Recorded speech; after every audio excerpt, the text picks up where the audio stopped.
I don't care Sweetie, what that people like piece of your paper daddy don't says. pay for You're first-class disrupting my meals. cabin, Maybe try asking for intimidating my peanuts and first-class Coach. passengers. You're disrupting my cabin, intimidating my first-class passengers, and frankly, you don't belong here. Now gather your things and move to economy where you belong, or I'll have airport security drag you off this aircraft in handcuffs. Captain Derek Morrison's voice cut through the hushed first-class cabin like a blade through silk. His silver hair gleamed under the overhead lights, 4 gold stripes on his shoulder epaulets catching the afternoon sun streaming through the oval windows of the Boeing 787. At 54, Morrison commanded Apex Airways flight AX-847 with the authority of a man who had never been questioned, never been challenged, and certainly never been told he was wrong. The woman sitting calmly in seat 1A didn't flinch. Maya Thompson, 38 years old, looked up at the towering pilot with eyes that held depths Morrison couldn't fathom. She wore faded jeans, an oversized navy sweater that had seen better days, and white sneakers that looked like they'd walked through more airports than Morrison had flown over. Her hair was pulled back in a simple ponytail, and she carried no designer purse, no flashy jewelry, nothing that screamed wealth or importance. To every eye in the cabin, she looked like someone who had wandered into the wrong section by mistake. But Maya Thompson wasn't lost. She was exactly where she needed to be. Captain Maya said, her voice steady and measured. This conversation will define both our futures. Choose your next words carefully. Morrison's jaw tightened. In 25 years of flying, no passenger had ever spoken to him with such quiet confidence. It unnerved him, though he'd never admitted. The audacity of this woman sitting in the most expensive seat on the aircraft, talking to him like she had authority. Behind Maya, the first-class cabin buzzed with tension. 16 premium seats filled with the kind of passengers who paid top dollar for privacy and luxury. They watched the confrontation unfold with the fascination of spectators at a sporting event, some openly staring, others pretending to read magazines while stealing glances at the drama. In seat 2A, Brandon Phillips III shifted uncomfortably. At 29, Brandon carried himself with the swagger of inherited wealth and political connections. His father, Senator Phillips, had ensured his son never wanted for anything, including the belief that the world owed him deference. Brandon had specifically requested seat 1A for this flight, claiming he needed the extra legroom for his business equipment, a laptop bag that could have fit under any seat on the plane. "Look," Brandon interjected, his voice dripping with entitled frustration. "I don't want to make this a bigger deal than it needs to be, but I booked 1A specifically." My assistant confirmed it 3 times. He looked at Maya with barely concealed disdain. "I'm sure there's been some kind of mix-up in the system." Sofia Martinez, the senior flight attendant, stood frozen near the galley. At 26, Sofia had worked for Apex Airways for 4 years, long enough to recognize the signs of a situation spiraling out of control. She clutched her passenger manifest, knowing full well that Maya Thompson's name was printed clearly next to seat 1A, but also knowing that challenging Captain Morrison could cost her job. Miss Martinez Morrison barked, without taking his eyes off Maya. "Show me the manifest. Let's settle this right now." Sofia approached with trembling hands, the paper rustling as she held it out. Morrison snatched it, scanned the list, and his scowl deepened. Maya Thompson, seat 1A. The reservation was legitimate, purchased 5 days ago, full fare paid in advance. But Morrison's pride wouldn't let him back down. Not in front of a cabin full of first-class passengers. Not when his authority had been questioned by someone who looked like, well, someone who clearly didn't belong in first class. "I don't care what this says," Morrison said, his voice rising. "Security protocols give me final authority over passenger seating. If I determine someone is a security risk, I have the right to relocate them." Maya's eyebrows rose slightly. Security risk. What exactly have I done that constitutes a security threat? Captain Morrison felt the eyes of every passenger boring into him. He needed to justify his position to maintain the authority that had never failed him before. You're being argumentative with crew members disrupting the boarding process, and frankly, your attitude is concerning to other passengers." A murmur rippled through the cabin. Several passengers exchanged glances, clearly confused by Morrison's characterization of the soft-spoken woman who had been sitting quietly reading a book since she'd boarded. In seat 3B, Dr. Elena Vasquez, a respected physician flying to Miami for a medical conference, slowly reached for her phone. Something about this confrontation felt wrong, felt dangerous, felt like something that needed to be documented. Her finger hovered over the video record button. Maya's response was quiet, but carried the weight of absolute certainty. "Captain Morrison, I need you to understand something very important. In exactly 87 minutes when we touch down in Miami, you will discover that every decision you make in the next few minutes will have consequences you cannot imagine." Morrison laughed, a harsh sound that echoed off the curved cabin walls. "Is that supposed to be a threat, ma'am? I've been flying longer than you've been alive, and I know exactly what kind of passenger belongs in my first-class cabin." The words hung in the air like a challenge, like a line drawn in the sand that could never be uncrossed. Maya looked at Morrison with something that might have been pity, then reached into her carry-on bag and pulled out her phone. "Sofia," Maya said, addressing the flight attendant directly, "would you please note the time, 2:47 p.m. I want this moment recorded for the official record." Sofia looked helplessly between Maya and Morrison, her hand instinctively moving to the small notebook she kept for passenger service notes. Morrison's face darkened. "Put that away," he ordered Sofia. "This passenger is disrupting flight operations and interfering with crew duties. I'm calling airport security." Maya settled back in her seat, fastened her seatbelt with deliberate precision, and folded her hands in her lap. "Captain Morrison, you have just made the most expensive mistake of your professional life. When this is over, when the dust settles and the truth comes to light, I want you to remember this exact moment. Remember the choice you made to judge someone based on how they looked rather than who they were." Brandon Phillips, sensing an opportunity to curry favor with the captain, leaned forward. "Hey, look, this doesn't need to be complicated. The lady can take my seat in 2A. I'll take 1A where I'm supposed to be. Everybody's happy." "She doesn't belong in first class at all," Morrison snapped. "Economy has plenty of seats available." Maya's phone buzzed with an incoming text message. She glanced at it briefly, then looked back at Morrison with an expression that had subtly shifted. Where there had been patience, now there was something harder, more resolute. Captain Maya said, her voice carrying a new edge. "I'm going to give you one last opportunity to reconsider your position. Not because I'm intimidated by your threats, but because I believe in giving people the chance to do the right thing." Morrison keyed his radio, the static crackling through the cabin's tense atmosphere. "Boston Ground Control. This is Apex 847. We have a disruptive passenger situation requiring security assistance." The die was cast. The moment Morrison had feared challenging his authority had become the moment Maya Thompson realized that her new airline needed a complete overhaul, starting with its leadership.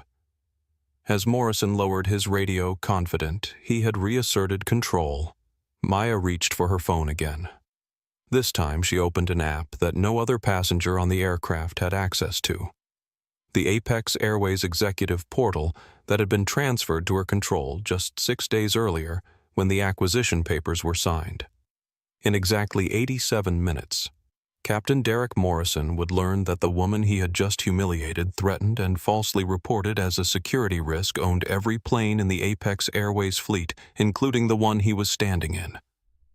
But first, Maya Thompson was going to let him dig his grave a little deeper. Maya Thompson hadn't always been the kind of person who could buy airlines on a Tuesday and transform entire corporations by Thursday. 15 years ago, she had been a 23-year-old computer science graduate with a brilliant mind crushing student loan debt and a dream of revolutionizing aviation technology. She had also been the young black woman standing in the marble lobby of the Grand Meridian Hotel in Atlanta dressed in her best interview suit, watching the desk clerk look her up and down with the same expression now etched on Captain Morrison's face. "I'm sorry, but we don't have any availability," the clerk had said, despite Maya's confirmed reservation and the obviously empty lobby behind him. "Perhaps you'd be more comfortable at one of the budget motels near the airport." That humiliation had cost Maya a job interview with Delta's emerging technology division. It had also planted the seed of an idea that would eventually grow into Thompson Aerospace Holdings, a company worth $12 billion and growing. Maya had built her empire one algorithm at a time, starting with aviation scheduling software that she coded in her studio apartment while working 3 part-time jobs. Her first breakthrough came when she developed a predictive maintenance system that could identify aircraft component failures weeks before they happened, potentially saving airlines millions in emergency repairs and flight delays. 6 days ago, after months of careful planning and discreet negotiations, Maya had completed the acquisition of Meridian Global Industries, the parent company of Apex Airways. The purchase had been structured through shell corporations and investment firms to ensure complete anonymity. Maya wanted to experience her new airline as a regular passenger before revealing her ownership to see firsthand what kind of company she had bought and what kind of changes needed to be made. She was getting her answer faster than expected. Captain Derek Morrison had joined Apex Airways 25 years ago as a young co-pilot with dreams of flying for the major carriers. He had the skills and the training, but he also had an ego that grew larger with every promotion, every commendation, every year of unchallenged authority. Morrison had cultivated relationships with wealthy passengers, politicians, and business executives who flew Apex regularly. He prided himself on knowing who belonged in first class and who didn't, and he had never been shy about expressing those opinions. Over the years, there had been complaints. Passengers who felt discriminated against crew members who witnessed inappropriate behavior, gate agents who reported concerning incidents. But Morrison's flight safety record was impeccable. His connections ran deep, and Apex's previous management had always found it easier to quietly transfer complaining employees or offer token apologies to offended passengers, rather than confront one of their most senior pilots. Morrison's worldview was simple. Aviation was a hierarchical industry where rank experience and connections determined your place. Passengers in first class had earned their seats through wealth status or influence. Passengers in economy were grateful for whatever service they received. And people like the woman currently occupying seat 1A were clearly trying to game a system they didn't belong in. Brandon Phillips III represented everything Morrison respected about first-class passengers. Born into privilege, educated at elite institutions connected to political power through his senator father. Brandon had never worked for anything he possessed. But Morrison saw that as evidence of breeding, of belonging to the class of people who naturally occupied premium spaces. Brandon's sense of entitlement ran so deep, he couldn't comprehend that someone who looked like Maya Thompson could have legitimately purchased a first-class ticket. In his world, there were people who belonged and people who pretended to belong, and he had appointed himself as a guardian against the pretenders. "I fly this route twice a month for business," Brandon had told Sofia earlier during boarding, his voice loud enough for nearby passengers to hear. "My father specifically requested that I sit in 1A because I need the space for sensitive government contractor equipment." He gestured to his laptop bag as if it contained nuclear launch codes rather than a MacBook and some financial reports. Sofia Martinez had grown up in Houston, the daughter of immigrants who cleaned office buildings to pay for her education. She had put herself through college with dreams of becoming a teacher, but the flexibility of flight attendant work allowed her to support her mother and younger brothers while pursuing her real goal of law school. Sofia was 3 semesters away from her law degree, taking classes online between flights and studying in airport lounges during layovers. Working for Apex Airways had taught Sofia to navigate the complex dynamics between crew and passengers, to manage difficult situations with diplomacy, and to recognize when authority was being abused. She had witnessed discrimination before, subtle comments, preferential treatment based on appearance assumptions about who could afford premium services. But she had also learned that challenging powerful people could end her career before she had the chance to build one. Watching Captain Morrison confront Maya Thompson, Sofia felt the familiar knot in her stomach that came when she witnessed injustice but felt powerless to stop it. Everything about Maya's behavior indicated a legitimate passenger who had done absolutely nothing wrong. Morrison's accusations of disruption and security threats were fabrications, and Sofia knew it. Dr. Elena Vasquez had earned her medical degree from Johns Hopkins and built a respected cardiology practice in Boston. At 45, she had traveled extensively for medical conferences and had seen enough of the world to recognize discrimination when it was happening in real time. Elena had experienced her own share of bias as a Hispanic woman in a predominantly male medical field, and she understood the delicate balance between fighting injustice and avoiding confrontation. Seated in 3B with her phone now discreetly positioned to record, Elena watched the drama unfold with the analytical mind of someone trained to assess situations quickly and accurately. Morrison's behavior exhibited all the classic signs of someone in power using that authority to mask personal bias. Maya's responses demonstrated the controlled composure of someone who was accustomed to being underestimated, but possessed resources Morrison couldn't imagine. James Wilson occupied seat 4A, returning to Miami after closing a real estate deal in Boston. At 34, James had built his success through social media marketing and understood the viral potential of the confrontation he was witnessing. His Instagram account had 50,000 followers, and his live streaming videos regularly attracted engaged audiences who trusted his commentary on social issues. James had started recording the moment Morrison raised his voice, initially planning to capture what seemed like standard airline drama. But as the situation escalated, he realized he was documenting something more significant. A clear case of discrimination happening in real time with multiple witnesses and verifiable evidence. The other first-class passengers represented a cross-section of wealth and influence. Mrs. Patricia O'Brien, 67 years old, was a retired federal judge who had spent her career fighting discrimination in the court system. Carlos Mendoza, 34, owned a successful construction company and had experienced his own encounters with people who assumed his appearance meant he couldn't afford the spaces he occupied. Ashley Roberts, 28, worked in corporate communications and immediately recognized the public relations disaster unfolding before her eyes. Each passenger brought their own perspective to the confrontation, their own experiences with power and prejudice, their own internal calculations about whether to remain silent or speak up. The aircraft cabin had become a microcosm of society where assumptions about race class and belonging were being tested in real time. Maya Thompson understood all of this better than any of them realized. Her success hadn't come from avoiding discrimination, but from transforming it into motivation. Every door that had been closed to her because of her appearance had driven her to build her own doors. Every assumption that she didn't belong had fueled her determination to create spaces where everyone belonged. The acquisition of Apex Airways hadn't been motivated by revenge or a desire to prove a point. Maya had identified the airline as an undervalued asset with significant potential for growth and modernization.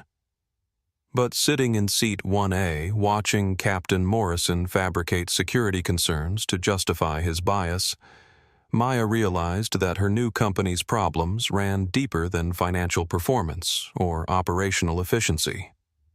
Apex Airways had a culture problem, and culture problems started with leadership.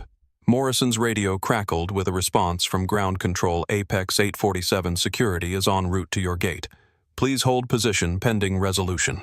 Maya reached for her phone again this time, opening a secure messaging app that connected her directly to her legal team, her executive staff, and the board of directors who had approved the Apex acquisition. In the next few minutes, she was going to need documentation, witnesses, and evidence to ensure that whatever happened next would result in meaningful change, rather than another quietly buried complaint. Brandon Phillips, oblivious to the gravity of the situation he had helped create, leaned back in seat 2A with satisfaction. "I appreciate you handling this professionally, Captain," he said. "My father always says that maintaining standards is what separates premium services from the regular crowd." Morrison nodded approvingly. This was exactly the kind of passenger feedback he valued, recognition from people who understood quality and exclusivity. "Mr. Phillips, I've been flying long enough to spot trouble before it starts. Sometimes you have to take a firm stand to maintain cabin safety." Sofia Martinez felt sick. She was watching two powerful men congratulate themselves for humiliating a passenger who had done nothing wrong, and she was complicit in her silence. But challenging them would mean losing her job, sacrificing her law school dreams, and abandoning her family's financial security. Maya Thompson looked around the cabin, taking inventory of the passengers, noting who was watching with concern and who was avoiding eye contact. She saw Elena discreetly recording James live streaming to his social media followers and Patricia O'Brien's disgusted expression. She also saw the passengers who were pretending nothing unusual was happening, hoping to avoid involvement in whatever consequences might follow. In a few minutes, airport security would board the aircraft. Morrison would present his fabricated version of events, painting Maya as a disruptive passenger who posed a threat to flight safety. The security officers would be faced with the choice between believing a veteran pilot with an impeccable record or a woman whose appearance aligned with Morrison's narrative of troublemaker. Maya Thompson was about to discover exactly what kind of people worked for her new airline, and they were about to discover exactly who they had been working for all along. The plane's engines hummed quietly in the background as the confrontation moved toward its inevitable climax. In the next few minutes, lives would change, careers would end, and the trajectory of an entire company would shift based on the choices people made when they thought no one important was watching. But someone very important was watching, and she owned the building. "Ma'am, I need to see some additional identification." Captain Morrison said, his voice taking on the authoritative tone he used when he wanted to intimidate passengers into compliance. "First-class tickets are expensive, and we need to verify that this seat was purchased legitimately." Maya looked up from her phone with an expression of calm disbelief. "Captain, are you seriously suggesting that I somehow obtained this ticket illegally?" "I'm suggesting," Morrison replied, his chest puffing out with authority, "that premium seats cost more than some people make in a month, and I have a responsibility to ensure that all passengers can actually afford the services they're claiming to have purchased." The silence that followed was deafening. Every passenger in the first-class cabin understood exactly what Morrison was implying, and the ugly reality of it hung in the air, like smoke from a fire that was about to become a full-scale conflagration. Brandon Phillips nodded approvingly from seat 2A. "Exactly right, Captain. These premium tickets aren't cheap. My father's office spends over $200,000 annually on travel, and we expect a certain level of appropriate clientele in first class." Maya's phone buzzed with another message. She glanced at it quickly. A text from her chief financial officer confirming that the wire transfer for the Apex Airways acquisition had cleared and that all legal documentation was finalized. Maya was now legally and officially the sole owner of the airline whose captain was demanding she prove her worthiness to occupy a seat she had purchased. "Let me understand this correctly." Maya said, her voice steady but carrying an edge that made Sofia Martinez step closer. "You want me to prove that I can afford a first-class ticket? Is this standard procedure for Apex Airways? Or is this verification process reserved for specific types of passengers?" Morrison's face reddened. The woman's composed response was making him look foolish in front of passengers who expected him to handle disruptions with swift authority. "It's standard procedure when passengers exhibit behavior that raises security concerns." "What behavior specifically has raised security concerns?" "Your argumentative attitude, for starters. Your refusal to cooperate with crew instructions. Your general demeanor suggests someone who isn't accustomed to first-class travel. Dr. Elena Vasquez, still recording discreetly from seat 3B, felt her medical training kick in as she observed Morrison's escalating agitation. His breathing was shallow, his face was flushed, and his hands were trembling slightly. All signs of someone whose adrenaline was spiking as he painted himself into a corner he couldn't escape from gracefully. James Wilson's Instagram live stream had attracted over 3,000 viewers, and the comments were pouring in faster than he could read them. "Y'all seeing this discrimination in real time?" he whispered to his phone. "Captain's literally asking this woman to prove she can afford her seat. This is 2024, people." The viewer comments were unanimously supportive of Maya. "This is disgusting. Sue them all. Record everything." "Where is this happening?" James turned his screen so viewers could see the confrontation clearly while keeping his voice low enough not to interfere. "Captain Morrison," Maya said, reaching into her carry-on bag, "since you've requested additional verification, let me provide you with some documentation." She pulled out her wallet, extracting a black credit card that caught the light streaming through the cabin windows. "This is my American Express Centurion card. It has no preset spending limit. The annual fee alone is more than most people's monthly rent." She placed the card on the armrest where Morrison could see it clearly. "This card requires an invitation from American Express and a net worth verification of at least $10 million. Is this sufficient proof that I can afford a first-class ticket, or would you like me to call my accountant and have him verify my bank balances?" Brandon Phillips leaned forward to examine the card, his confidence wavering as he recognized the exclusive Centurion status.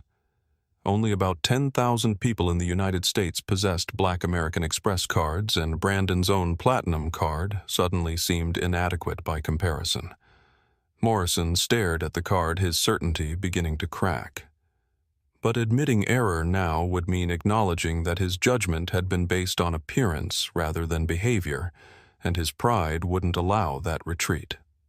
Possession of a credit card doesn't guarantee legitimate use. Identity theft and fraud are common problems in aviation. "Are you accusing me of credit card fraud?" "I'm saying that security protocols require us to verify passenger identity when concerns arise." Sofia Martinez felt her stomach drop.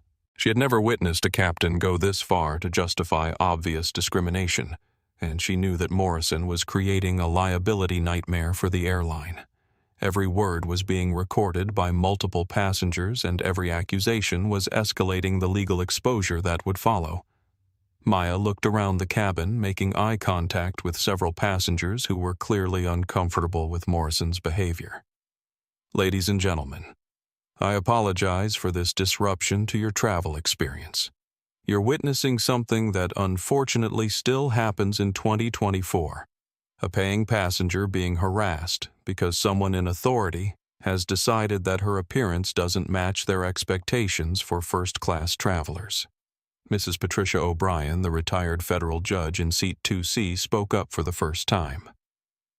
"Captain, I've been observing this interaction, and I haven't seen this passenger exhibit any behavior that could reasonably be construed as disruptive or threatening. Your accusations appear to be without foundation." Morrison turned toward the judge with irritation. "Ma'am, I appreciate your concern, but flight safety is my responsibility, and I don't need passengers second-guessing my professional judgment." "Flight safety?" Patricia replied sharply. "How exactly does this woman's presence in first class threaten flight safety?" She's been sitting quietly reading a book and responding calmly to increasingly hostile questioning. If anyone is being disruptive, it's not her. Carlos Mendoza, the construction company owner in seat 4C, stood up slowly. At 6 feet tall, with broad shoulders, Carlos commanded attention when he moved. "Hey, Captain, I've been watching this whole thing, and the lady hasn't done nothing wrong. Why don't you just let her sit in her seat and get this plane moving?" Morrison felt his authority slipping away as passengers began challenging his narrative.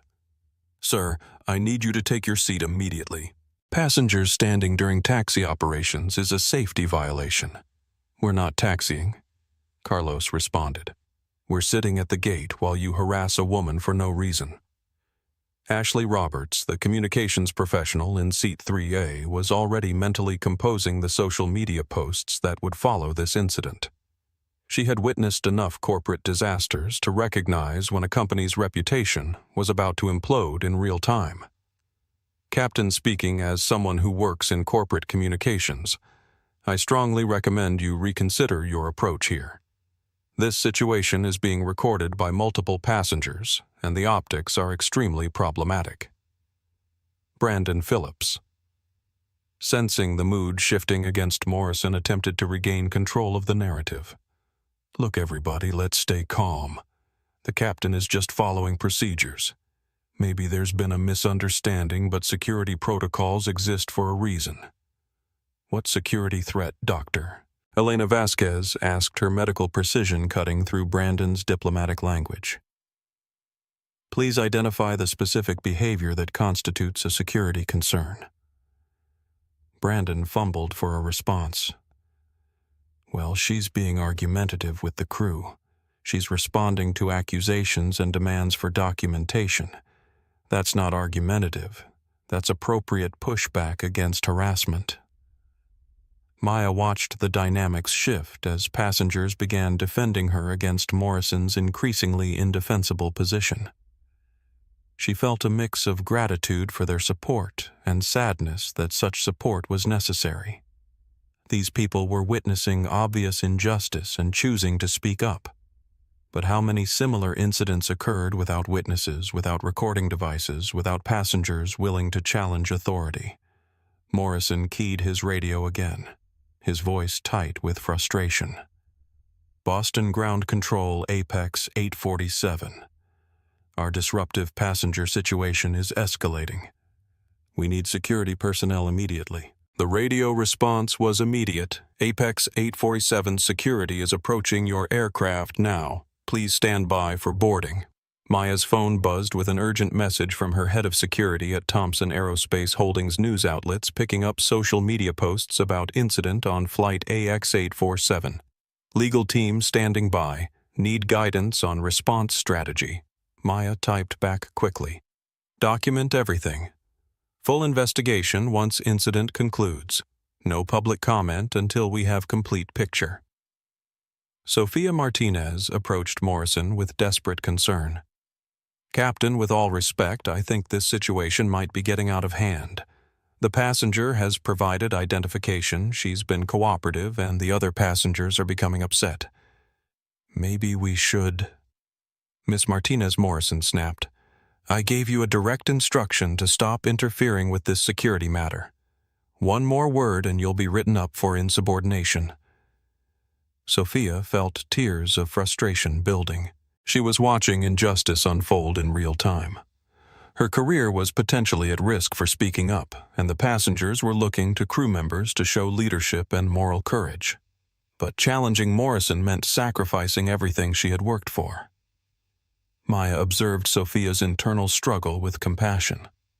The young flight attendant was caught between doing what was right and protecting her livelihood, a position that no employee should ever be forced into. "Captain Morrison." Maya said, her voice carrying a new quality that made everyone in the cabin pay attention. "I want to make sure I understand the record we're creating here. You've accused me of being disruptive, argumentative, and potentially fraudulent, despite the fact that I've been sitting quietly in my assigned seat, responding calmly to your questions and providing documentation when requested." "That's correct. You've demanded additional identification beyond what's required for domestic travel, suggested that my credit card might be stolen, and implied that my appearance indicates I can't afford first-class service." Morrison hesitated, realizing that Maya's summary made his behavior sound worse than he intended. "I'm following established security protocols." "Show me these protocols. I'd like to review the specific policies that authorize you to demand financial verification from passengers based on their appearance. I don't need to show you internal company policies." "Actually," Maya said, reaching for her phone, "you do." Maya opened the Apex Airways employee handbook on her phone, the same handbook that Morrison carried in his flight bag but apparently hadn't read carefully. She found the relevant section and began reading aloud. Apex Airways Policy 247C, Passenger Verification Procedures. Additional identification may be requested only when passengers exhibit behavior consistent with security threats, including but not limited to verbal threats, physical aggression, intoxication, or attempts to access restricted areas. Under no circumstances may crew members request financial verification or make assumptions about passenger eligibility based on appearance, dress race, or ethnicity. The cabin fell silent as Maya's words hung in the air. Morrison had just violated explicit company policy in front of multiple witnesses, and everyone knew it. James Wilson's live stream viewers had grown to over 8,000, and the comments were exploding with outrage and support for Maya. "She knows the policies better than the pilot," one viewer wrote. "This woman is a lawyer or something," added another. "Captain just got schooled," observed a third. Maya continued reading from her phone. Further policy, 247C, states that any crew member who violates these procedures is subject to immediate disciplinary action up to and including termination. Brandon Phillips shifted uncomfortably in his seat. Morrison's confident authority was crumbling, and Brandon was beginning to realize that his support for the captain's actions might have consequences he hadn't anticipated. Morrison's radio crackled with an update. Apex 847 security is boarding your aircraft now. 3 airport security officers entered the first-class cabin led by Sergeant Michael Rodriguez, a 15-year veteran of airport law enforcement. Rodriguez had responded to hundreds of aircraft disturbances, and he immediately began assessing the situation with the practiced eye of someone who knew how to separate facts from emotions. Captain Morrison Rodriguez identified the pilot and approached professionally. "We received reports of a disruptive passenger situation." Morrison pointed toward Maya. "This passenger has been argumentative, refused crew instructions, and exhibits behavior consistent with security concerns. We need her removed from the aircraft." Rodriguez looked at Maya, who was sitting calmly in her seat, hands folded, making eye contact, but showing no signs of agitation or aggression. His experience told him that genuinely disruptive passengers were usually obvious. They were agitated loud sometimes, intoxicated, often belligerent with authority figures. Ma'am Rodriguez addressed Maya directly. "Can you tell me what's happening here?" "Certainly, officer. I boarded the aircraft with a valid ticket for seat 1A. I've been sitting quietly reading when Captain Morrison approached and demanded that I prove I could afford this seat. When I asked for clarification, he accused me of being disruptive and suggested that my credit card might be fraudulent. I've provided all requested documentation and haven't exhibited any behavior that could reasonably be considered threatening or disruptive." Rodriguez turned to Morrison. "Captain, what specific behavior prompted your security concern?" Morrison felt the weight of multiple cameras pointed at him. The skeptical expressions of passengers who had witnessed the entire interaction and the professional assessment of a security officer who clearly wasn't seeing evidence of the threat Morrison had reported. "She was argumentative," Morrison repeated, but his conviction was wavering. "Argumentative? How she questioned my authority. She refused to accept my assessment of the situation." Rodriguez had heard enough. In his 15 years of airport security, he had never removed a passenger for questioning authority or refusing to accept assessments. Passengers questioned flight delays, seat assignments, baggage policies, and meal choices every day. None of that constituted disruptive behavior requiring law enforcement intervention. "Captain, based on my observation, this passenger appears calm and cooperative. What specific FAA regulation or law has she violated?" Morrison's mouth opened, then closed. He had painted himself into a corner with no exits remaining. Either he admitted that his security concern was fabricated, or he doubled down on accusations that were becoming more obviously baseless with each passing moment. Maya watched Morrison's internal struggle with something approaching sympathy. She knew exactly how this would end, had known from the moment Morrison first demanded her documentation.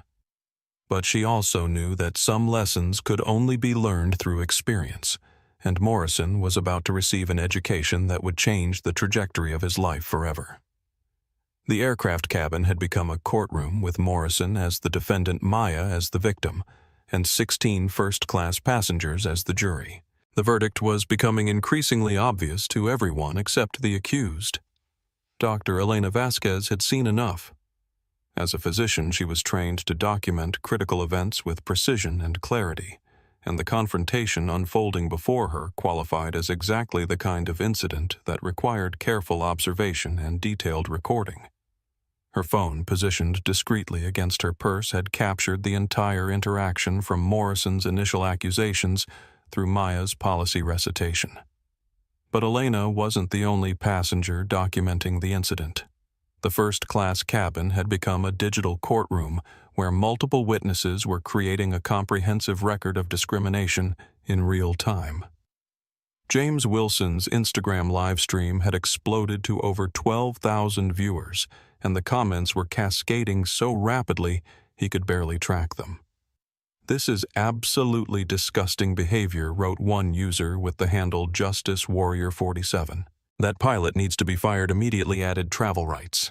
Ma'am, get that captain's name and report this to the FAA," suggested aviation expert.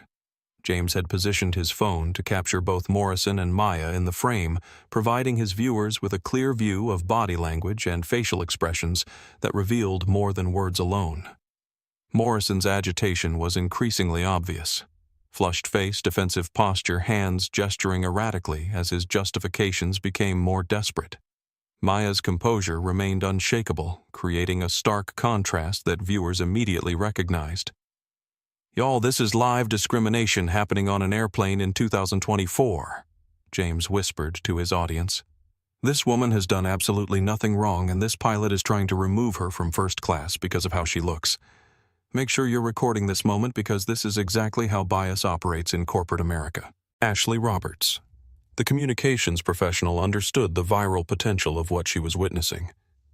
She had managed crisis communications for major corporations, and she recognized the exact moment when a company's reputation crossed the point of no return. Morrison's behavior wasn't just discriminatory. It was creating documentary evidence that would live forever on social media platforms and news outlets. Ashley began taking detailed notes on her phone, creating a timeline of events that could be used for potential legal proceedings or media reports. She documented Morrison's specific statements, Maya's calm responses, and the reactions of other passengers who were challenging the pilot's authority. This wasn't just airline drama. This was a case study in how individual bias could destroy institutional credibility. Carlos Mendoza had started recording on his phone when Morrison first accused Maya of being argumentative. As a Hispanic business owner, Carlos had experienced his own encounters with people who assumed his appearance meant he didn't belong in exclusive spaces. He recognized the dynamics playing out in the cabin because he had lived them personally. "My daughter's going to see this video," Carlos said quietly to his wife Maria, who was sitting beside him. "She needs to understand that this stuff still happens, but also that people can stand up and fight back." Maria nodded her own phone recording from a different angle. "Look at how calm she is," Maria whispered. "She knows something the pilot doesn't know." Mrs. Patricia O'Brien, the retired federal judge, had prosecuted civil rights cases for 30 years before ascending to the bench. She recognized the legal implications of Morrison's behavior with the precision of someone who had seen discrimination cases rise and fall based on documentation and witness testimony. Patricia was taking detailed written notes, creating the kind of contemporaneous record that could be crucial in subsequent legal proceedings. "This is a textbook case of disparate treatment," Patricia murmured to herself, her legal training automatically cataloging the evidence. "Morrison is applying standards to this passenger that he clearly doesn't apply to others, and he's doing it based on observable characteristics protected under federal law." Meanwhile, Sofia Martinez was facing the most difficult decision of her professional life. As the senior flight attendant, she had a duty to support her captain's decisions regarding passenger safety and aircraft security. But she also had a conscience that was screaming at her to speak up against obvious injustice. Sofia had been discreetly recording audio on her phone since Morrison first raised his voice. Flight attendants were trained to document unusual incidents for liability protection, but Sofia knew that her recording would contradict Morrison's narrative. The audio clearly captured Morrison's escalating accusations, Maya's calm responses, and the captain's inability to identify any specific behavior that justified his security concerns. But challenging Morrison meant risking her job, her health insurance, her ability to support her family, and her dreams of finishing law school. Sofia was 3 semesters away from her degree, and losing her airline job would make completing her education financially impossible. Maya, observing Sofia's internal struggle, felt a surge of protective instinct. The young flight attendant was caught in an impossible position, forced to choose between moral courage and economic survival. It was exactly the kind of institutional pressure that allowed discrimination to persist, even when individual employees recognized it as wrong. Officer Rodriguez Maya said, addressing the security sergeant, "I'd like to request that this incident be officially documented. Multiple passengers have been recording this interaction, and I want to ensure that all evidence is preserved for investigation by the appropriate authorities." Rodriguez nodded professionally. "Ma'am, we document all passenger incidents as standard procedure." "Can you provide me with your identification and ticket information?" Maya handed over her driver's license and pulled up her boarding pass on her phone. Rodriguez examined both documents carefully, noting that everything appeared legitimate and properly processed. Maya Thompson, Seat 1A. First-class service, properly confirmed reservation. Captain Morrison Rodriguez said, "I need you to walk me through the specific behavior that prompted your security concern. Please be as detailed as possible." Morrison felt the walls closing in.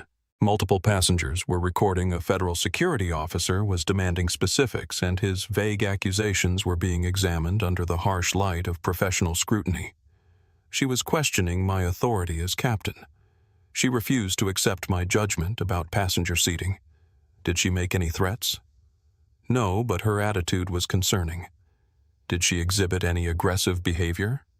She was argumentative. Did she violate any FAA regulations or airline policies? Morrison paused, realizing that every answer was making his position weaker. She was disrupting the boarding process. Rodriguez looked around the cabin. Boarding had been completed 20 minutes ago. All passengers were seated and secured. The only disruption to normal operations was the confrontation Morrison had initiated. Dr. Elena Vasquez decided that her oath to do no harm extended beyond medical practice to basic human decency. "Officer Rodriguez," she said, standing up in her seat. "I'm Dr. Elena Vasquez, and I've been observing this entire interaction. I have video documentation showing that this passenger has exhibited no disruptive behavior whatsoever." Captain Morrison's accusations appear to be without foundation. Rodriguez turned toward Elena with interest. Witness testimony from a medical professional carried significant weight in incident reports. "Doctor, what specifically did you observe?" "The passenger has been sitting quietly since boarding." She responded calmly to increasingly hostile questioning. She provided requested documentation without argument. She even quoted company policies to clarify the captain's authority regarding passenger verification. At no point has she exhibited behavior that could reasonably be considered disruptive or threatening.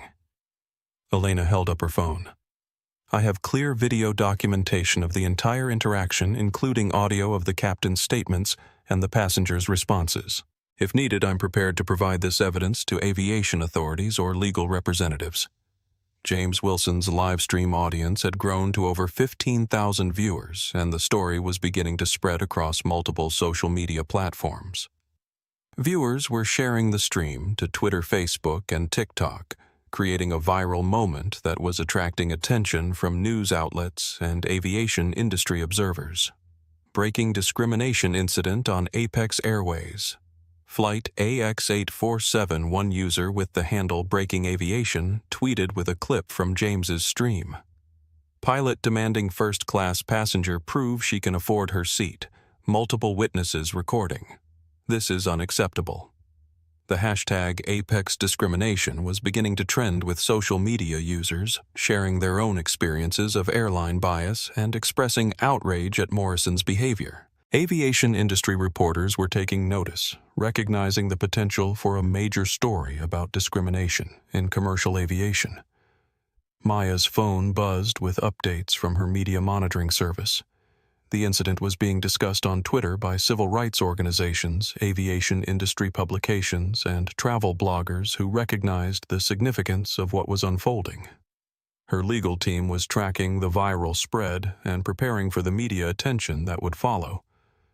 Ashley Roberts, monitoring social media in real time, could see the reputation damage spreading across digital platforms like wildfire. "Captain Morrison," she said, "I work in corporate communications, and I need you to understand that this incident is already viral on social media. Multiple news outlets are picking up the story. Whatever decisions you make in the next few minutes are going to have consequences far beyond this flight." Brandon Phillips, finally grasping the magnitude of the situation, attempted to distance himself from Morrison's actions. "Look, maybe there's been a misunderstanding here. I didn't mean to suggest that anyone couldn't afford their seat. I was just trying to help resolve a scheduling conflict." But the damage was done.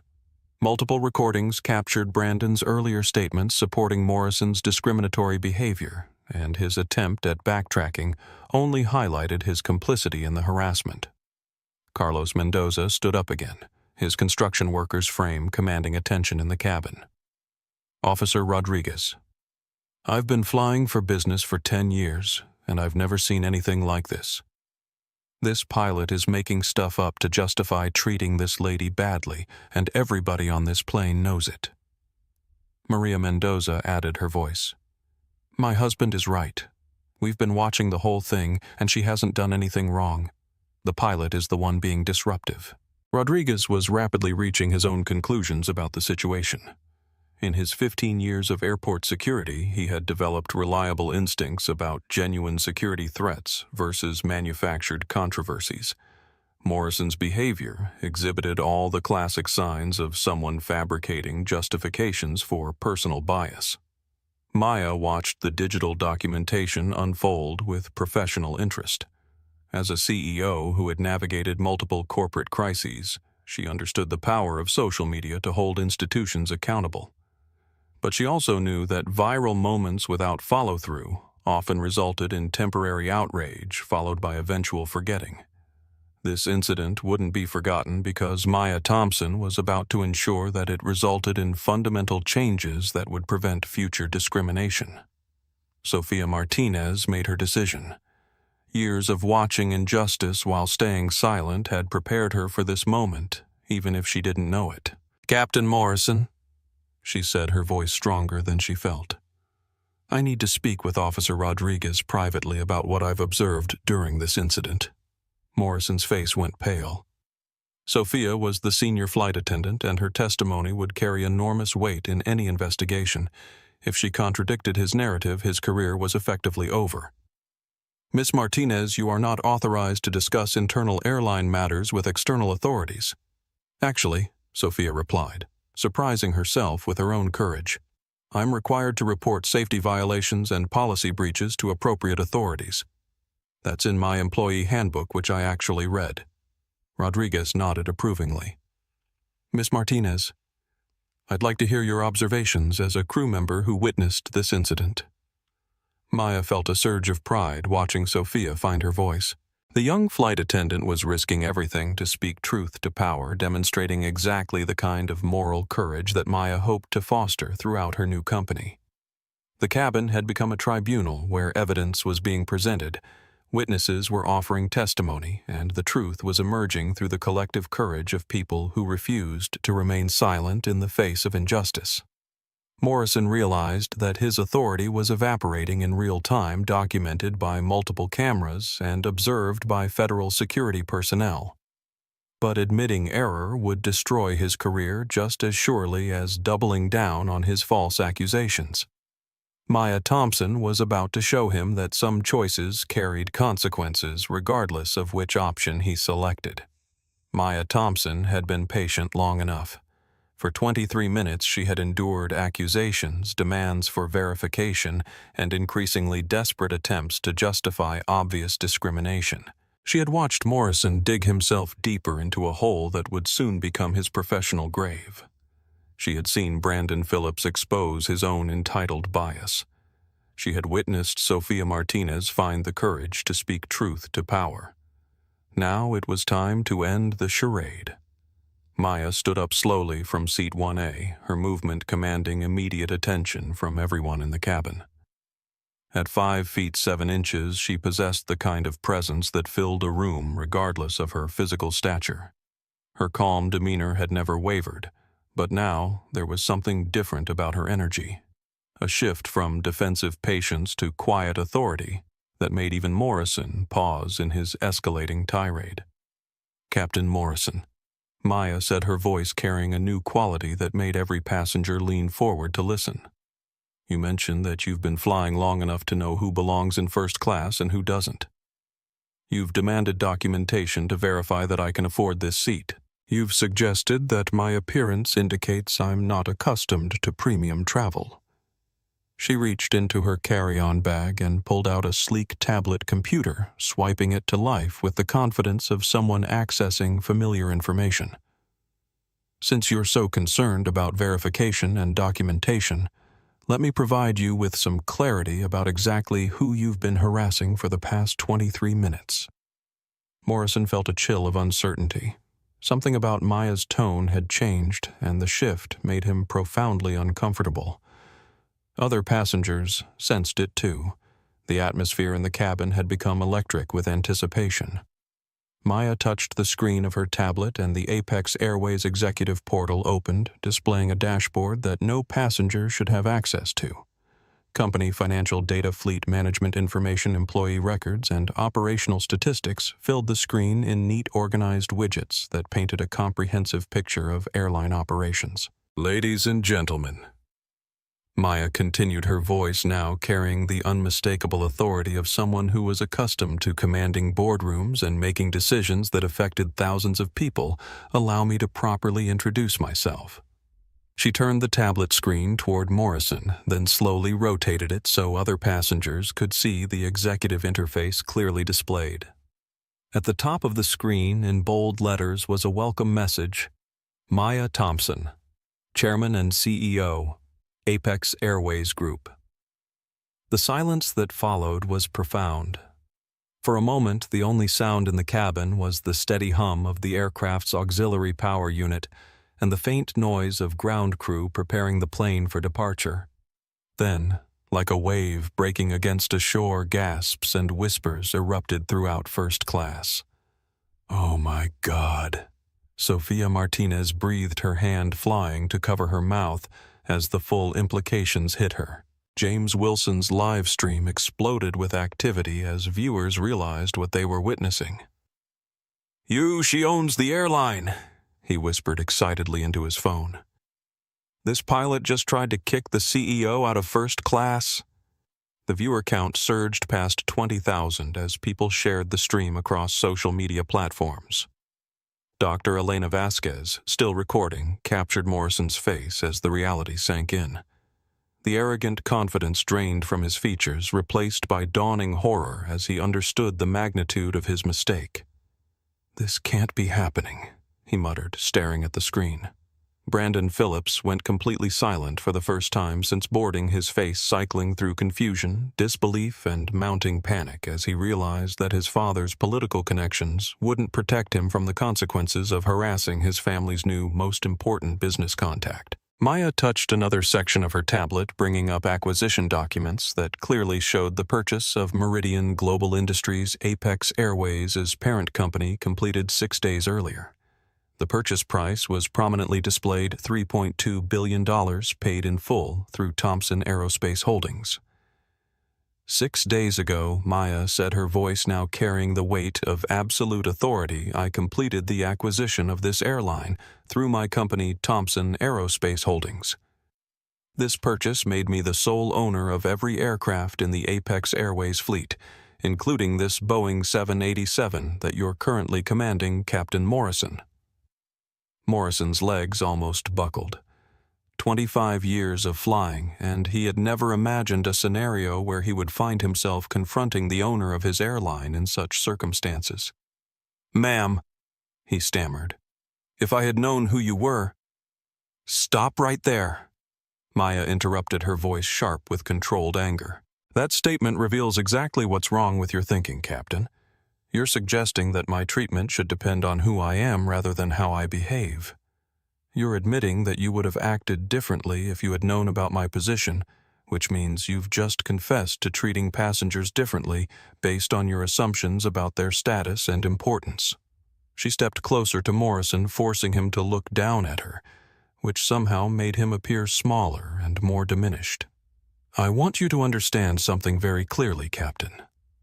I didn't board this aircraft as the CEO of Apex Airways. I boarded as a passenger, hoping to experience our service anonymously and assess the quality of the company I had just purchased. You've given me exactly the assessment I needed." Sofia Martinez felt tears welling up in her eyes as she realized that Maya had witnessed her struggling with the decision to speak up, had seen her torn between moral courage and economic survival, and now understood exactly why employee advocacy would be crucial for the airline's transformation. "Every word you've spoken, every accusation you've made, every moment of this confrontation has been recorded by multiple passengers and broadcast live to thousands of viewers," Maya continued. "You've created a perfect documentary of institutional bias in action, and you've done it while unknowingly harassing the person who signs your paychecks." Officer Rodriguez, who had been observing the revelation with professional interest, stepped forward. "Ma'am, I need to verify your identity for our incident report.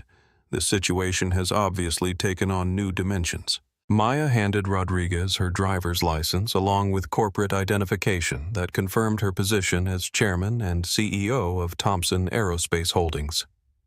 Rodriguez examined the documents carefully, then looked at Maya with newfound respect. "Ma'am, I apologize for any inconvenience this incident has caused. Based on my observation, you've exhibited no disruptive behavior whatsoever, and Captain Morrison's security concerns appear to have been without foundation." Maya nodded graciously. "Officer Rodriguez, thank you for conducting a professional investigation. I'll be providing a detailed report to federal aviation authorities about this incident, and I want you to know that your handling of this situation has been exemplary." She turned back to Morrison, who was staring at his feet like a child who had been caught misbehaving. "Captain Morrison, do you remember what you said about knowing who belongs in first class? About some passengers not being accustomed to premium service? About people like me not belonging in spaces like this?" Morrison couldn't meet her eyes. The arrogance that had powered his discrimination had evaporated, leaving behind only the hollow recognition of a career-ending mistake. "I built Thompson Aerospace Holdings from nothing," Maya said, her voice carrying the quiet strength of someone who had overcome every obstacle placed in her path. "I coded software in my studio apartment while working 3 jobs to pay off student loans. I revolutionized aviation maintenance protocols that have saved airlines billions of dollars and prevented countless safety incidents.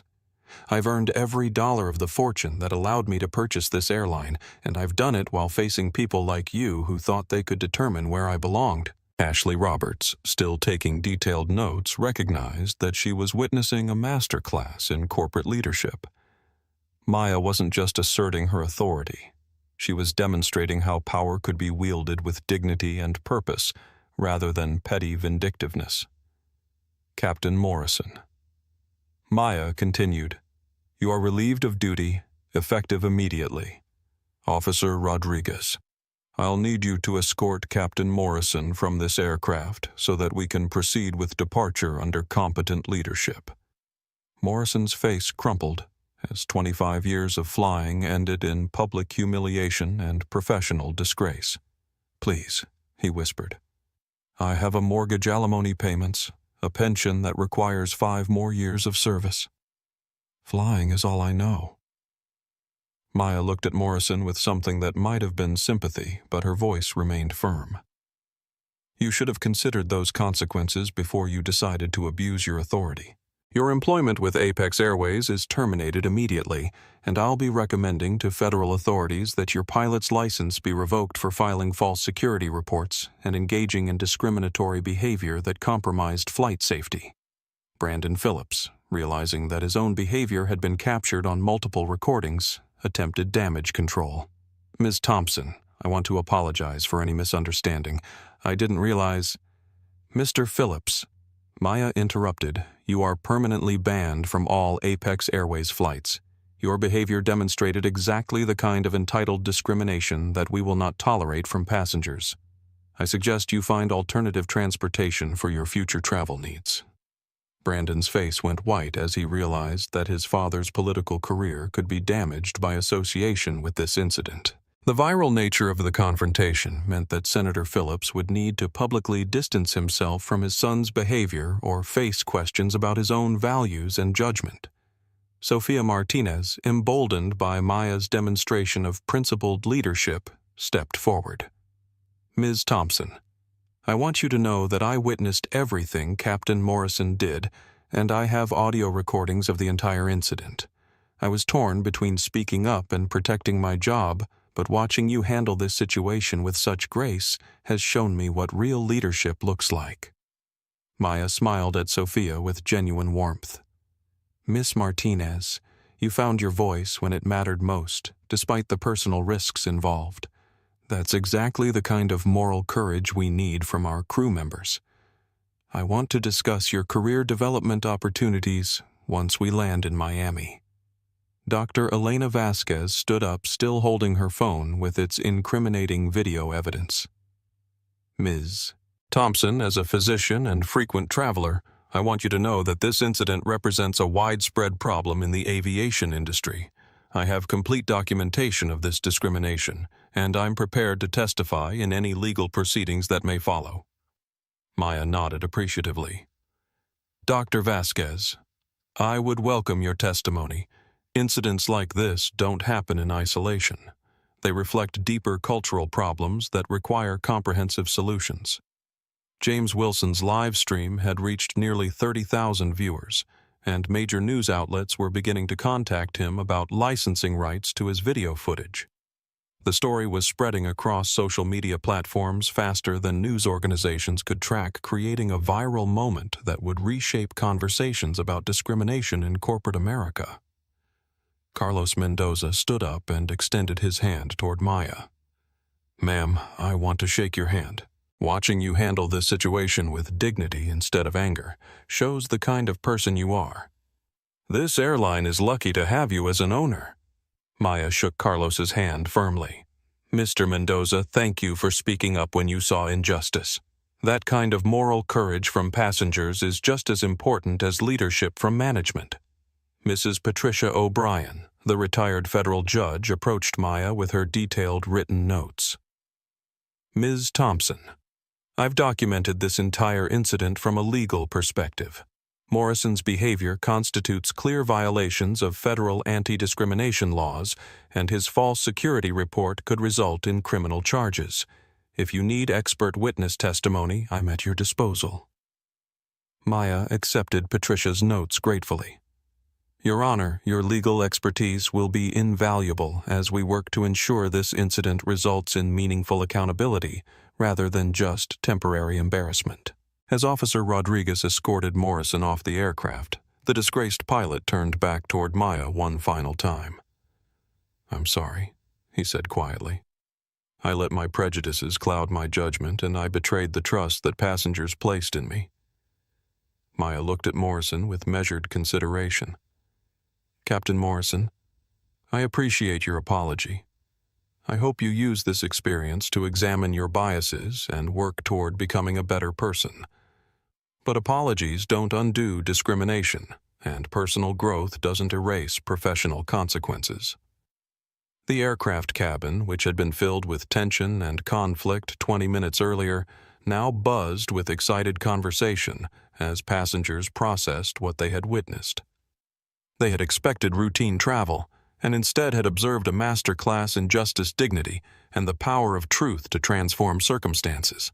Maya Thompson had revealed her identity not to intimidate or embarrass, but to demonstrate that authority should be used to protect rather than persecute, to include rather than exclude, to lift up rather than tear down. The real flight was just beginning. Within minutes of Captain Morrison's removal from Flight AX-847, the aircraft cabin transformed from a scene of confrontation into a hub of organized activity.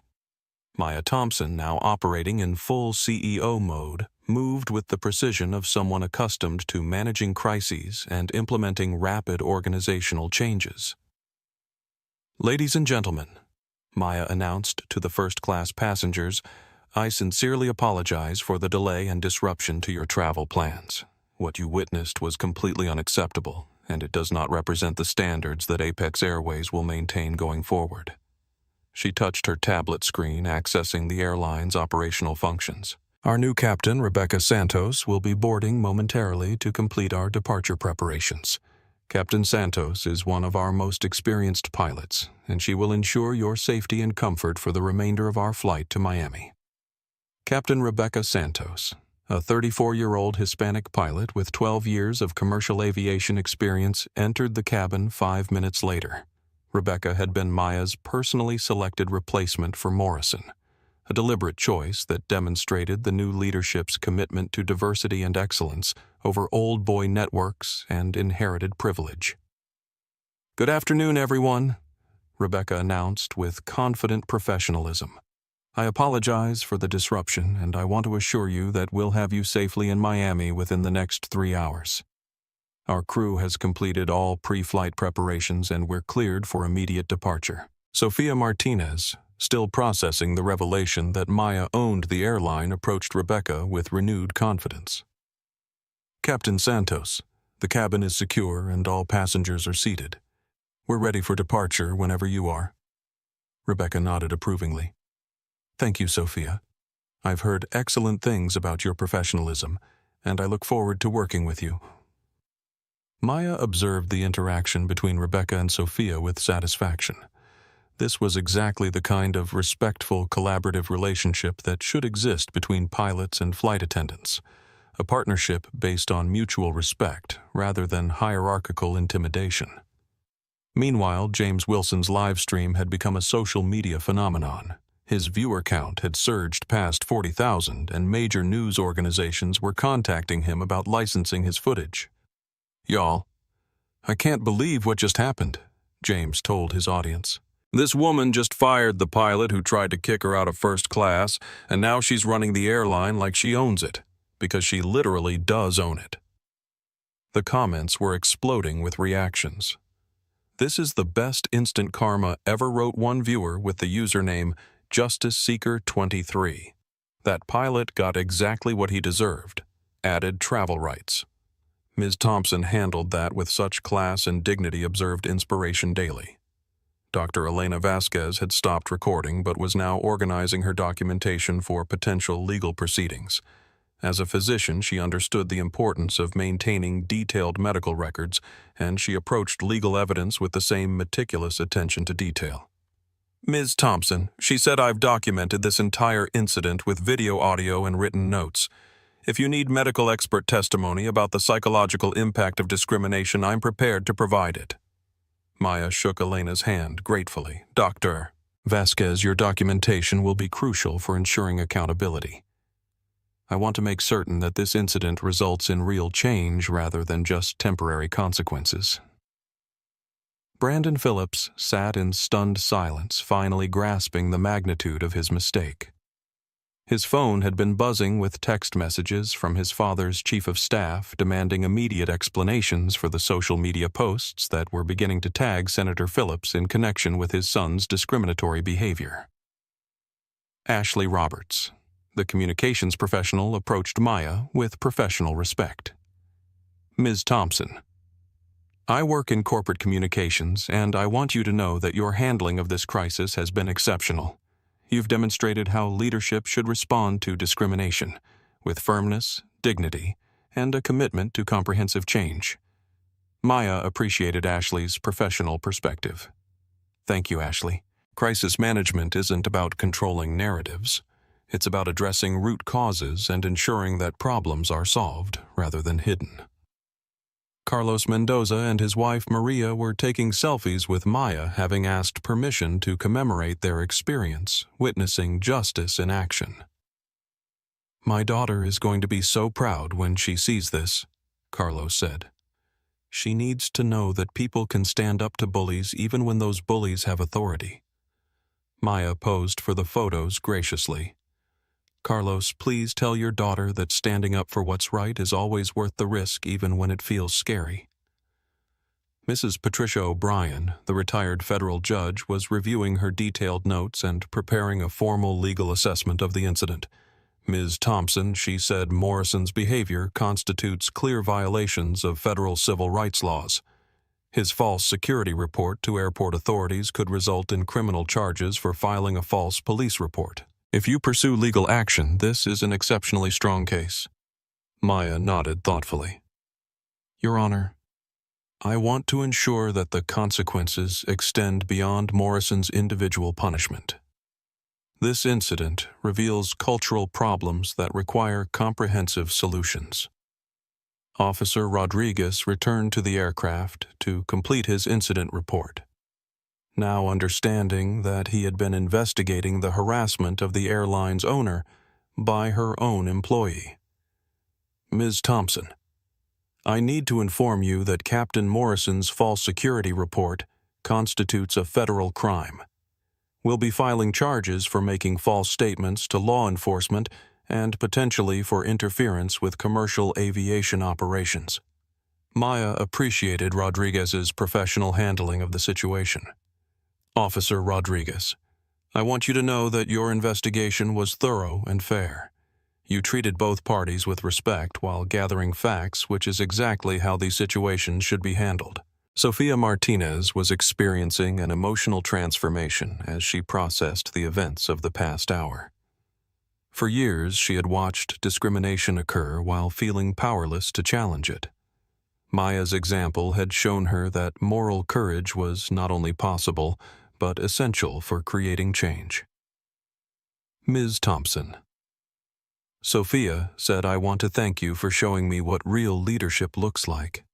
Watching you stand up to Morrison while maintaining your dignity has inspired me to be braver in my own life. Maya smiled warmly. Sofia, you found your courage when it mattered most. Speaking up against Morrison, despite the risks to your career, demonstrated exactly the kind of integrity we need from our team members. Rebecca Santos's voice came over the intercom with a professional update. Ladies and gentlemen, we've been cleared for takeoff and will be departing for Miami in approximately 2 minutes. Flight time will be 2 hours and 47 minutes, and we expect smooth skies for the entire journey. As the aircraft began its taxi toward the runway, Maya's phone was buzzing with updates from her executive team, legal counsel, and media relations staff.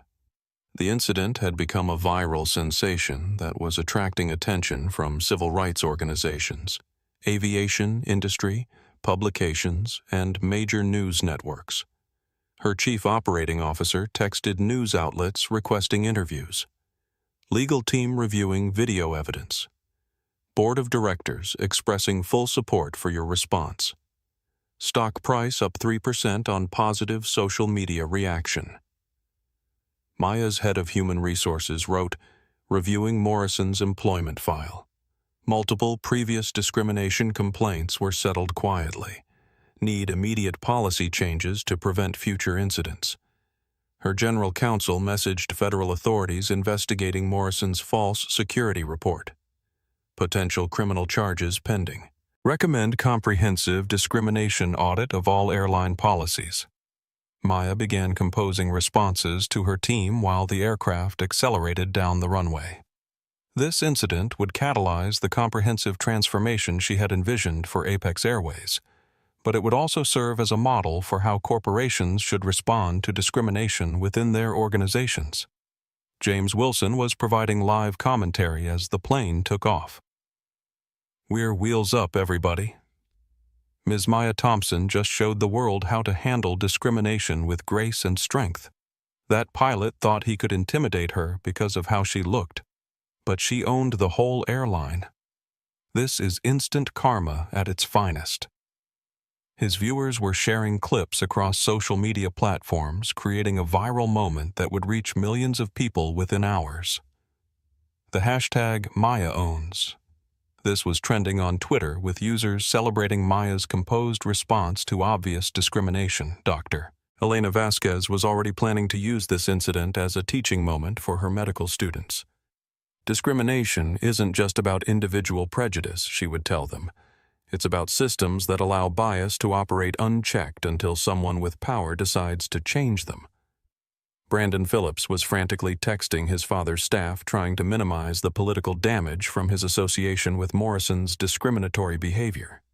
But the video evidence was clear, and his entitled comments had been broadcast to thousands of viewers who were sharing clips with his name prominently attached. Senator Phillips would release a statement within hours. "I am appalled by my son's behavior and comments during this incident. His views do not reflect my values or my commitment to civil rights. I have cut all financial support and will be donating equivalent amounts to civil rights organizations." Ashley Roberts was taking notes for the case study she would write about Maya's crisis management approach. "This is textbook leadership," she thought. "Don't hide from problems. Don't attack critics. Don't make excuses. Address root causes, demonstrate values through actions, and use crises as opportunities to show who you really are." Carlos Mendoza was already planning to share the video with his construction crews as an example of how to stand up to discrimination in the workplace. Sometimes he would tell them the person you're dealing with has more power than you realize, but that's not why you should treat them with respect. You treat everyone with respect because it's the right thing to do. Sofia Martinez was processing the emotional weight of witnessing transformational leadership firsthand.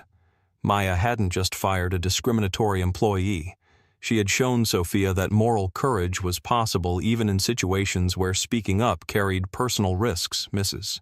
Patricia O'Brien was already drafting a detailed legal analysis of the incident that she would submit to federal aviation authorities and civil rights organizations. Morrison's behavior had created a perfect case study for training programs on recognizing and responding to workplace discrimination. Maya Thompson was implementing the first phase of her plan to transform Apex Airways into a model organization for inclusion and respect. The incident with Morrison had been deeply offensive and personally hurtful, but it had also provided irrefutable evidence of the cultural changes that needed to be made. As Flight AX847 reached cruising altitude, Maya was already planning the comprehensive reforms that would ensure no passenger would ever again experience the discrimination she had endured. The real work was just beginning, but the foundation had been laid by choosing courage over comfort, truth over convenience, and justice over expedience. The aircraft cabin, which had been the scene of ugly discrimination 90 minutes earlier, was now filled with passengers who had witnessed how individual courage could transform institutional culture. They had seen how power could be wielded with dignity, how authority could be used to protect rather than persecute, and how one person's refusal to accept injustice could create ripple effects that would improve experiences for countless future travelers. Maya Thompson had bought an airline 6 days earlier, but on Flight AX847, she had done something more important. She had shown the world what leadership looked like when it was grounded in principle rather than prejudice. Captain Rebecca Santos's voice came over the intercom with a final announcement. Ladies and gentlemen, we're beginning our descent into Miami International Airport. On behalf of the entire crew, thank you for flying Apex Airways. We hope your experience today has demonstrated our commitment to treating every passenger with the dignity and respect they deserve. Maya smiled as she listened to Rebecca's words.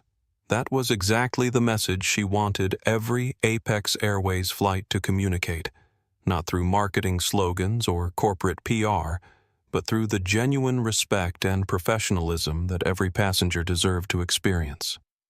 The transformation of Apex Airways had begun 30,000 feet above the Atlantic Ocean, in a first-class cabin where discrimination had been confronted, documented, and decisively defeated by the quiet courage of a woman who refused to accept that her appearance determined her worth. 6 months later, the Apex Airways headquarters in Miami had been transformed into something unprecedented in the aviation industry. Maya Thompson stood before 200 crew members in the company's renovated training facility, but this wasn't just another corporate meeting. Today marked the official launch of the Dignity in Flight program, a comprehensive initiative that would reshape how airlines approached passenger service employee advocacy and corporate accountability. 6 months ago, Maya began. Many of you watched a video that went viral across social media platforms. It showed discrimination happening in real time on one of our aircraft, and it revealed cultural problems that we could no longer ignore or minimize. The audience included pilots, flight attendants, gate agents, and customer service representatives from across Apex Airways' network. Many had experienced their own encounters with workplace discrimination, while others had witnessed bias but felt powerless to challenge it. Today they were seeing what institutional change looked like when leadership was committed to transformation rather than just public relations. Sofia Martinez stood beside Maya wearing the gold wings of Apex Airways' newly created Director of Crew Advocacy position. The pin wasn't just decorative, it represented genuine authority to investigate discrimination complaints, advocate for employee rights, and ensure that crew members never again faced the impossible choice between moral courage and economic survival. When I spoke up during that incident, Sofia addressed the assembled crew. I was terrified of losing my job. I was 3 semesters away from finishing law school, supporting my family, and trying to build a career in an industry that sometimes punished people for doing the right thing. Sofia's voice grew stronger as she continued. But Maya showed me that leadership means protecting the people who take risks to uphold our values. She didn't just promote me, she created a position that ensures every crew member has someone who will listen, investigate, and take action when discrimination occurs. The audience erupted in applause, but Sofia wasn't finished. I want every person in this room to understand that speaking up is not just protected, it's expected. We are never going to create a culture of respect by staying silent when we witness injustice. Maya stepped forward again, holding a tablet that displayed real-time data from the airline's operations. In the 6 months since we implemented our new policies, passenger satisfaction scores have increased by 47%. Employee retention is at an all-time high. Most importantly, we haven't had a single substantiated complaint of discrimination from passengers or crew members. She touched the screen, revealing testimonial videos from passengers who had flown Apex Airways since the changes were implemented. A young black businessman described feeling genuinely welcomed in first class. A Hispanic family talked about crew members who went out of their way to ensure their comfort. An elderly woman in a wheelchair praised the airline's commitment to accessibility and dignity. These aren't marketing testimonials, Maya explained. These are authentic reactions from people who experienced what airline travel should feel like: respectful, professional, and welcoming, regardless of appearance, background, or economic status. Dr. Elena Vasquez, now serving on Apex Airways' Passenger Advocacy Board, had traveled from Boston to attend the ceremony. As a frequent traveler and the physician who documented the original incident, I want to tell you that the changes at Apex Airways have been remarkable. This airline has become a model for how corporations can transform culture through genuine commitment rather than superficial policies. Elena held up her phone showing the video she had recorded 6 months earlier. This documentation helped ensure accountability, but Maya's leadership has created something more important: prevention. The training programs, reporting systems, and advocacy positions you've implemented mean that future incidents like this are far less likely to occur.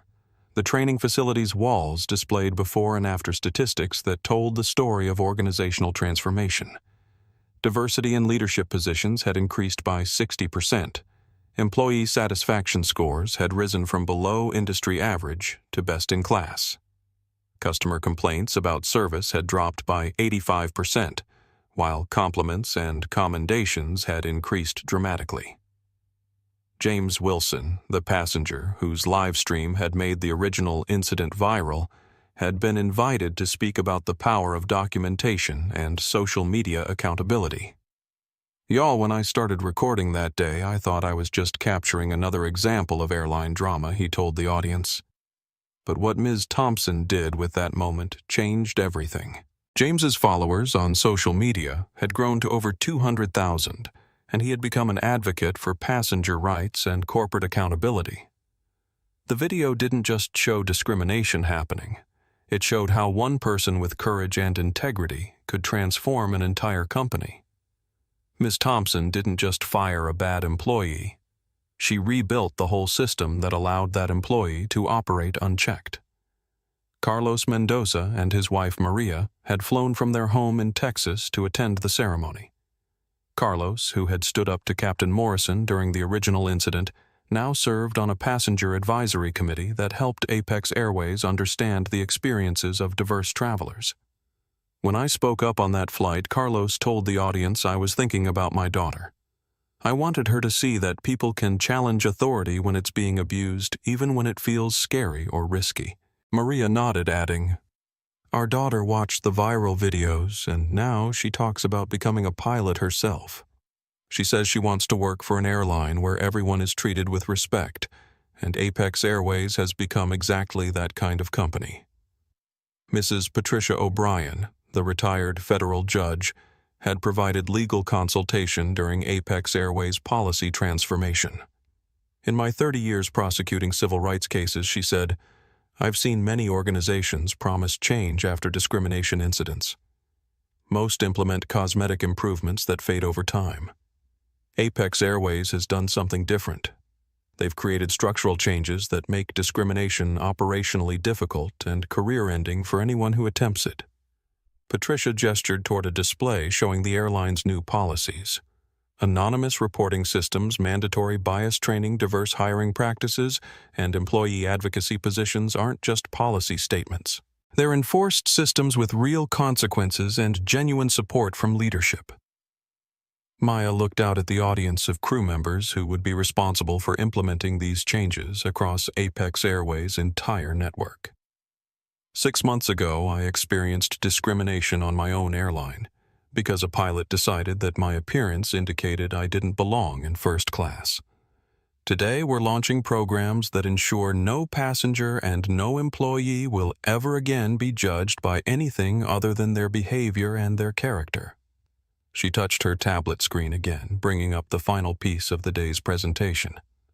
"I want to show you what happened to the people involved in that original incident, because accountability without transparency is just revenge, and transparency without accountability is just theater."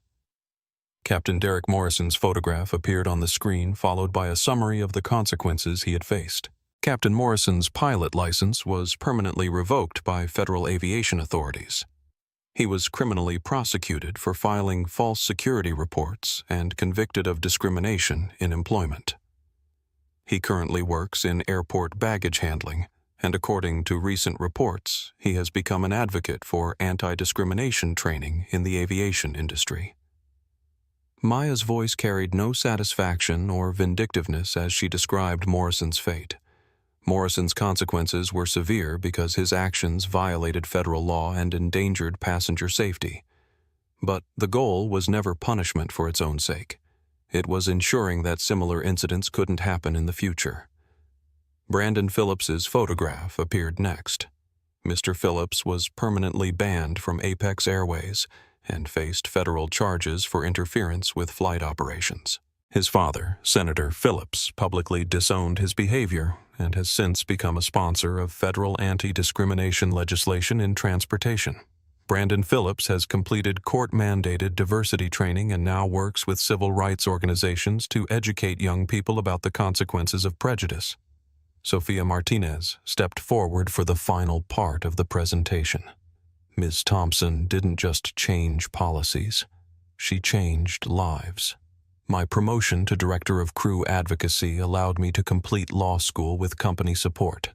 I graduated last month with honors, and I'm using my legal training to ensure that employee rights are protected throughout our organization.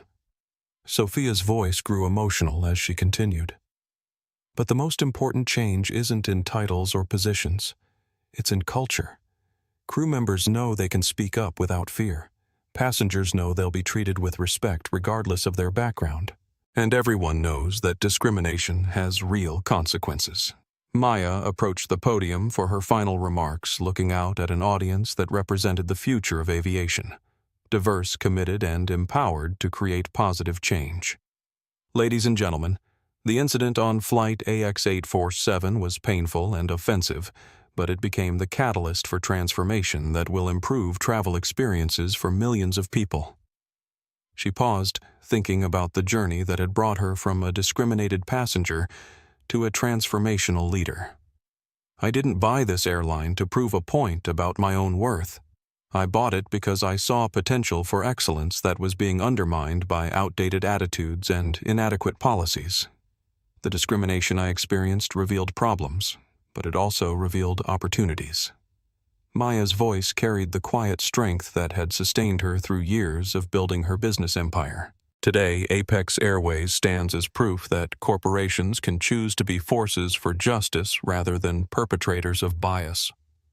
We've shown that diversity isn't just morally right, it's operationally superior. We've demonstrated that treating people with dignity isn't just good ethics, it's good business. The audience rose to their feet as Maya concluded her remarks. The applause wasn't just professional recognition, it was genuine appreciation from employees who had experienced firsthand what it felt like to work for an organization that valued their dignity as much as their productivity. Later that afternoon, Maya boarded Flight AX847 for its regular route from Miami to Boston, the same flight number where her transformation of Apex Airways had begun 6 months earlier. This time, she was surrounded by a diverse crew trained in dignity and respect passengers from all backgrounds traveling comfortably together, and systems designed to prevent discrimination rather than hide it. Captain Rebecca Santos welcomed passengers aboard with professional warmth, while Sofia Martinez ensured that every traveler felt valued and respected. The first-class cabin was occupied by passengers who had earned their seats through various means: business success, frequent flyer programs, upgrade purchases. But every passenger received identical treatment regardless of their appearance or perceived status. Maya settled into seat 1A, the same seat where Morrison had tried to humiliate her, and pulled out her tablet to review messages from employees, passengers, and industry observers who had been inspired by Apex Airways' transformation. A young black pilot had written Ms. Thompson because of your courage and the changes at Apex Airways. I applied to your pilot training program. I start next month, and I know I'll be working for a company that values excellence over assumptions. A Hispanic flight attendant messaged, "My daughter wants to be a pilot now because she saw how you handled discrimination with dignity. She says she wants to work somewhere that protects people instead of punishing them for speaking up." A passenger testimonial read, "I've flown Apex Airways 6 times since your incident went viral. Every flight has been exceptional. Not because the planes are different, but because the people treating passengers have been trained to see our shared humanity instead of our differences." As Flight AX847 reached cruising altitude, Maya looked around the cabin and saw her vision realized. Passengers were reading, working, sleeping, and conversing without the tension that had characterized her previous experience. Crew members moved through the cabin with confidence and pride, knowing they worked for an organization that supported their values as well as their careers. Sofia Martinez stopped by Maya's seat during the beverage service. "Ms. Thompson," she said with a smile, "how does it feel to fly on the airline?" "You transformed." Maya looked out the window at the clouds below, thinking about the journey from discrimination to dignity that had brought them to this moment. "Sophia," she replied, "it feels like coming home to a place that finally understands what hospitality really means." The video of Maya's confrontation with Captain Morrison had been viewed over 50 million times across social media platforms, but its impact extended far beyond viral entertainment. Corporate training programs used the incident as a case study in leadership and accountability. Law schools analyzed the legal implications of workplace discrimination. Business schools examined the financial benefits of inclusive corporate culture. Maya Thompson never needed Seat 1A to prove her worth, but by claiming it with dignity and transforming the discrimination she faced into institutional change, she had opened doors for everyone who would travel after her. The real first-class experience wasn't about premium seats or luxury amenities. It was about the premium treatment that every human being deserved to receive. True power, Maya had learned, wasn't about commanding respect through authority or intimidation. It was about ensuring that respect was available to everyone regardless of their appearance, background, or perceived status. She had turned a moment of personal humiliation into a catalyst for corporate transformation, proving that individual courage could reshape institutional culture when it was supported by genuine commitment to change. As Flight AX847 began its descent into Boston, Maya smiled at the irony of returning to the same city where she had once been discriminated against at a luxury hotel, an experience that had motivated her to build the business empire that eventually allowed her to purchase and transform an entire airline. Discrimination had tried to diminish her, but Maya Thompson had transformed it into fuel for creating a world where dignity wasn't dependent on status, where respect wasn't rationed based on appearance, and where everyone could travel with the confidence that they belonged exactly where they were.